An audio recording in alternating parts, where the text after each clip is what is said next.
Planetary Health First, Mars Next, a Michael Mann production. We are on a mission to transform healthcare, one where all equally benefit, by building a dynamic, robust, diverse community. Join us on this journey. One parsec at a time, we will be transforming healthcare together.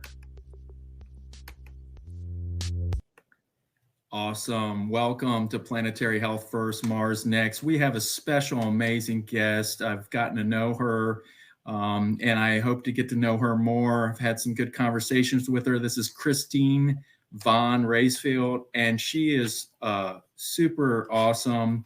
Few people with a cause walk the talk as boldly as her and graciously.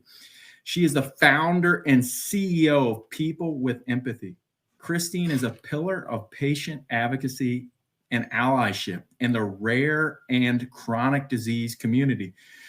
Through the lens of her lived experience in healthcare, she has become a champion for patient voices, diversity and inclusion in clinical research, and equitable patient sponsorship and partnerships. Christine has brought her unique perspective and honed expertise to countless roles as a featured speaker for numerous conferences on topics ranging from clinical trial recruitment to data and digital rights. From a true patient perspective, she serves as a e-patient scholar with Stanford Medicine X, wow, that's super cool, and a technical expert panelist with CMS, and that's the real deal, federal government, and a patient ambassador for the NIH, National Institute of Health, All of Us research program, among other roles.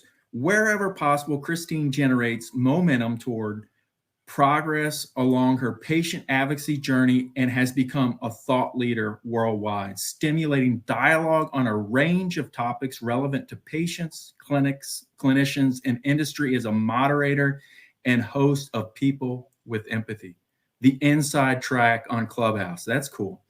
As a patient advisor, Christine has assisted several initiatives, including the Stanford Human-Wide Patient Precision Medicine Program. Wow, that's super cool. And the NIH All of Us Research Program, and serves as a board member advisor to multiple organizations and startups.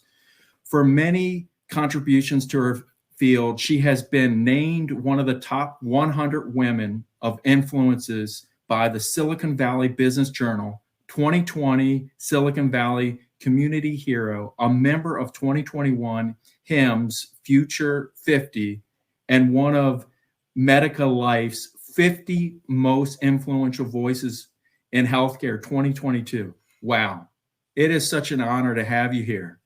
I don't know how we got you here, but you're here. I really appreciate that you just dropped in, took the time to be with us at Planetary Health. It's great to have you here, Christine.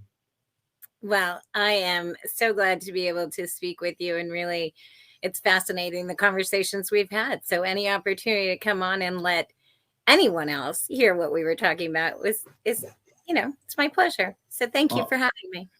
Well, it is awesome. And we're going to start the big question with if I had my genome. And so, Christine, I know this is a huge question. So if you had your own genome, your whole, you might even want to start with what a genome is for some people out there like myself. But if you had access to this whole information from clinical trials and studies should be given to patients with information so scattered in the future, the only person who is incentivized to fix me is me. It sounds like that's a statement you might have said or been thinking, chewing on. So let's drive deeper on that one. Yeah, I actually have been thinking about that and have said it quite a bit lately. And for those people that don't know, I am a rare disease autoimmune patient and still undiagnosed. And I have been on Medicare now for 20 years.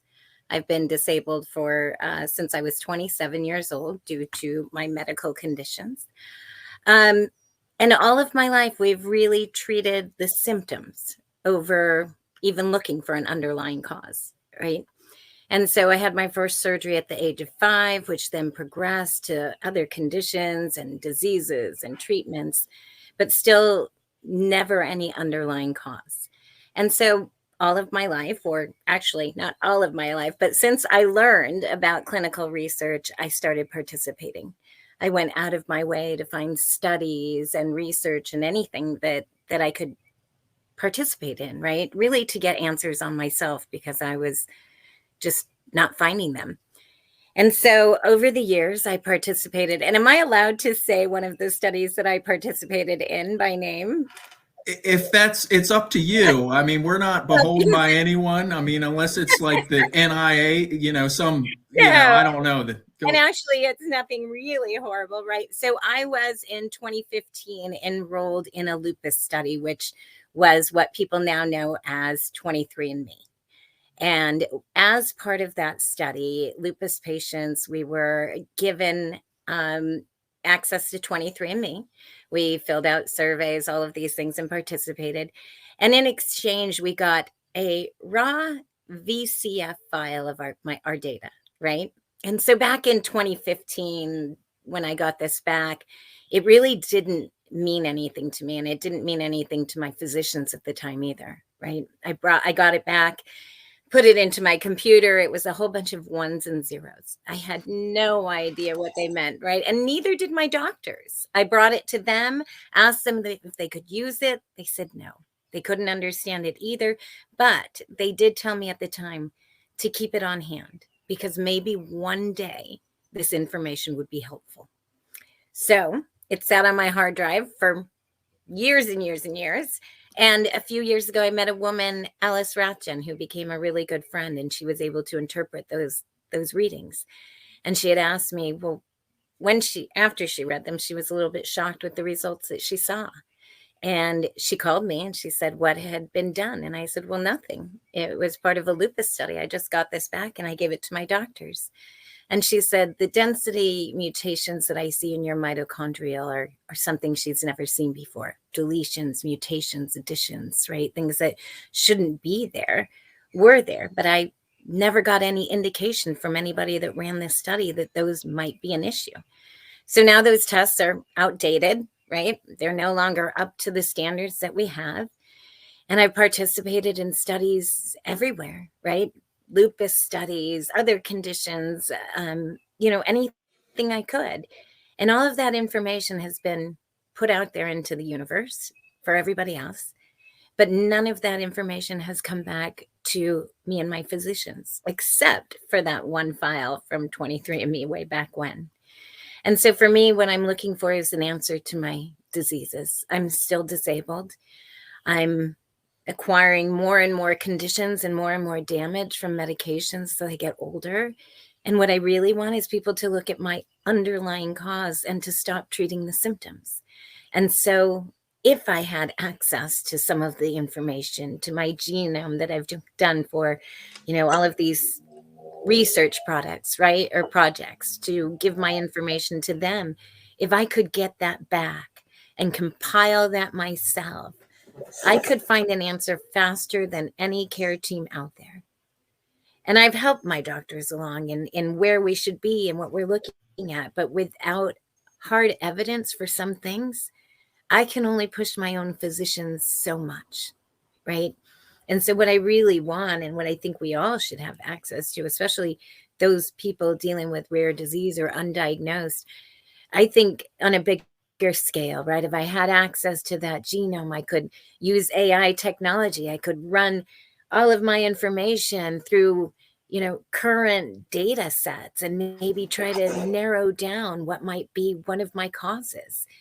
And then really, I think there's so many other ways you can adapt that. I think we look a lot at patient groups and disease spaces, but I'm misdiagnosed on a lot of different conditions. And what I would like to see is patients who are linked together based on their mutations, right? Maybe their top 10 clusters or gene mutations, and then looking at where people live and the environment and how that impacts us. And so, I see a lot there, but I also see a lot of, I guess, I don't know how you would say it, but really no one wants to give it back, right? What is a patient going to do with their information? And I agree to a certain extent. But I think if we can give people tools, if we can teach people how to use this information, it'll be more effective for all of us, not just in me treating my own condition, but in, later down the line. I That makes see. sense. Yeah, no, it does. And so this gives you hope as a champion to try to narrow the gap, keep on championing forward, where science and health really meet at the intersection, but we're not there yet. Not yet. But I think it's having these conversations, right? I think when I talk about health and where I see healthcare going, people look at me either with a glazed over look. Oh, did you lose me for a second? Sorry. It's all right. I was going to say, when I talk about my ideas around health, I think I get like a glazed over look by some people, or people that just don't think it's possible. But I think as we educate more people around how things work, and as we're looking at how things are changing, we're in a new digital world and a new data economy. And that can factor in how everything works later down the line. And I just don't think most people are at an understanding yet of how all of this plays in together.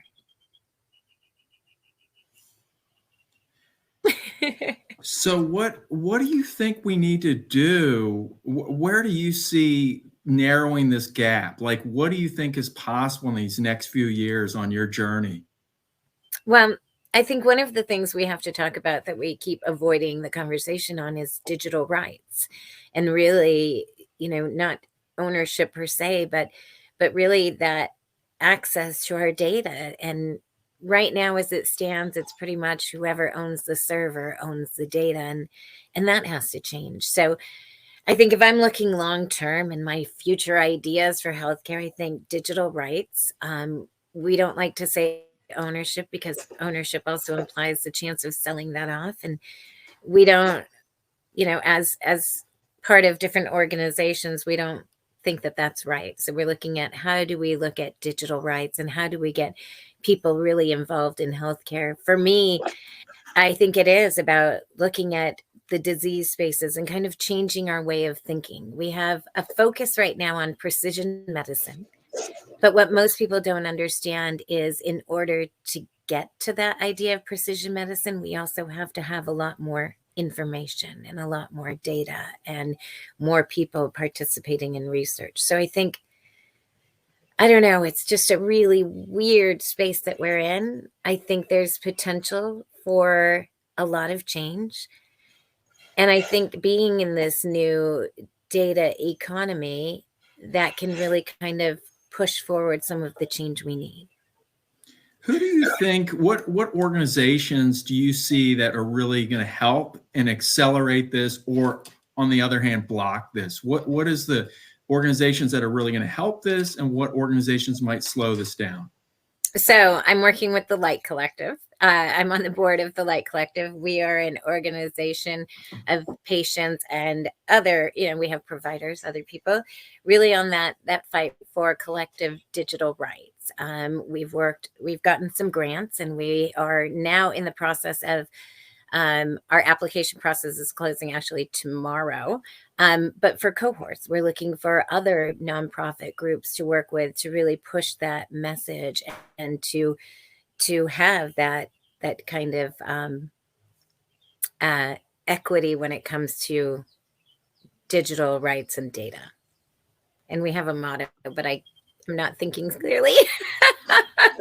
That is okay, because we can come to an end. We're just going to finish this up, and we're going to have another segment. So this has been great. And so you were telling me about data being your song, and can you share a little more about that? What is this data as your song? What is it like with the music industry? Yeah. Okay. Help us. I'll help you and I'll try to help you understand my reasoning and my thought process in it.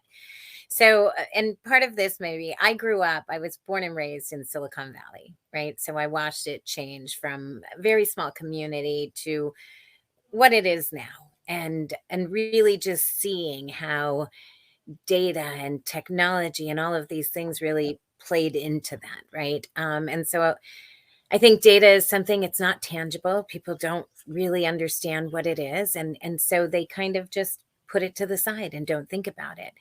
So my reasoning with that is, if we think about data and if we equate it to the music industry, then in that sense, my data becomes my song.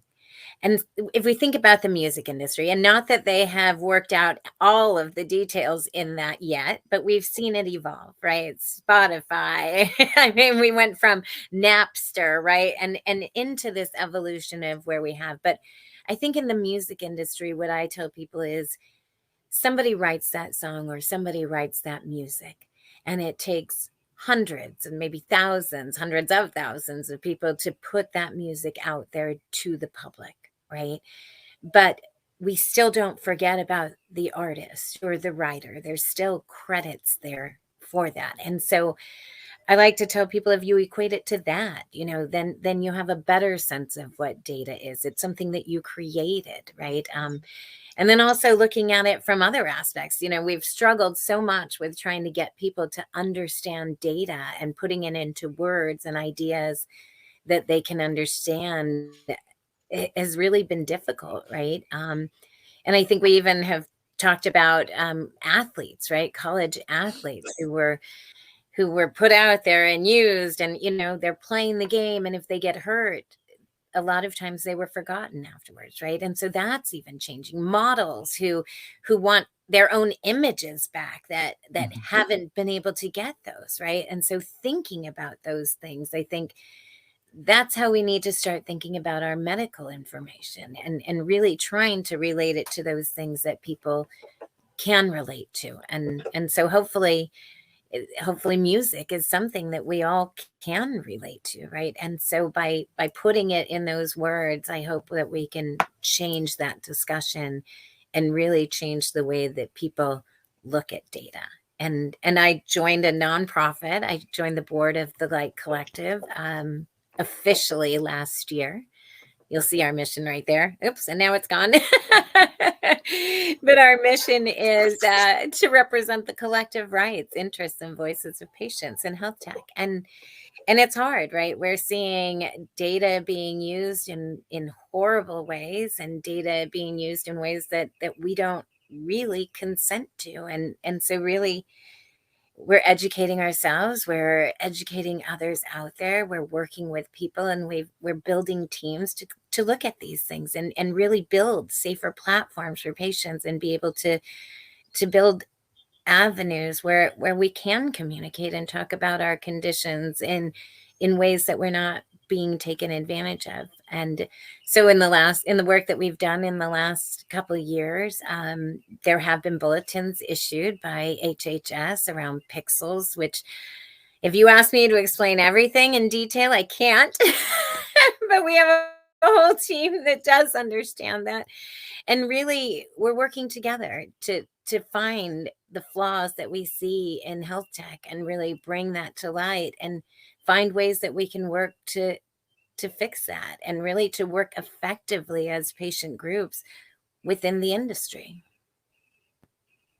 Does that make sense? And I think I lost you again, Michael. But I do love the mission of the Light Collective. They've opened my eyes to a lot of different things that are out there, and what's happening, and how data is used and collected. I'm also a heart failure patient, so I have a pacemaker that's collecting data on me all the time. And I love what you're saying about the heart, the collective, and this. So there's the Heart Collective and the Light Collective. Are they part of? Tell me about is there a difference in this, or what? no, the Light Collective is the organization. I was saying things that we've learned about through the organization is where we're working to, but we're actually working with other nonprofits. We're in an application period that ends tomorrow, unfortunately, for CAB members, for other nonprofits working that are, that we are looking to really educate and help push this mission, push our mission out there. We started an online security training for patient organizations and are working to help them understand how social media platforms work and how to protect themselves and their own information on those platforms. And it's a really interesting space right now. I think what we're learning is that we don't know a lot of things right now, and we're in this really we're in a new space, right? We're in a new environment, and people are saying it's like the wild, wild west. So with the Light Collective, we just want to make sure that patient voice is included at every level. So, and then we've gotten ourselves involved with CHAI, which is the Coalition for Health and AI, and really looking at these things around data and machine learning and algorithms and all of it, right, from a different perspective of the patient. So what are you excited the most about what you're up to over this summer, or the next, whatever you have several different projects and initiatives that you're working on. What are you really excited about in this coming summer? I think it is, I think the conversations around health are starting on a more global level, right? I think when I first started in advocacy, everything was focused around just my own disease state. And now I've gotten to a point where it's expanded, and a lot of the conversations I'm having are on a global level. I think we have to look at healthcare differently. We can't look at healthcare from, one country's perspective or one disease state or one idea. We have to really look holistically at this. And so I'm excited for really those conversations that look at everything holistically, look at our environment, how we're living, what's going into the foods we're eating, and really seeing how that whole ecosystem works. I think everything is interconnected and intertwined, and there are so many things that we can do to help our own health and help that and the future of others, and we should be looking at them. So I'm excited really on that global perspective of conversations around data and what they're doing in other countries, and how we take those perspectives from everywhere and build a perfect idea. Well, this has been great, Christine, to have you here to join us on Planetary Health First, Mars Next, just accelerating the conversation, making healthcare better. And you're just sharing your journey, your insight. And thank you so much. So glad you could make it today. Yeah, it's fun. I always like talking. And if there's a chance to talk to someone about the things that make my normal friends' eyes glaze over, I am all for it. We are going to have to do it some more. It can't be just one time. No, I would love a continued conversation. It would be fun. And please let us know, keep us updated on all your multiple amazing, wonderful causes, so we can be first aware, and however we can champion around your efforts. I would say first is look up Light Collective and really look at what they're doing, because I think that will change the way that healthcare works. And so I think we have to educate ourselves and start those conversations that really make a difference. Excellent. Well, this has been awesome. And we are going to call it a day with Planetary Health First, Mars Next. We've had a special guest, Christine. It's been great. And we are going to do it again. And have a great day. Thank you. Friends, it's been such a great journey today on Planetary Health First, Mars Next. Feel free to follow us. Just type in Planetary Health First, Mars Next on the internet. Until next time.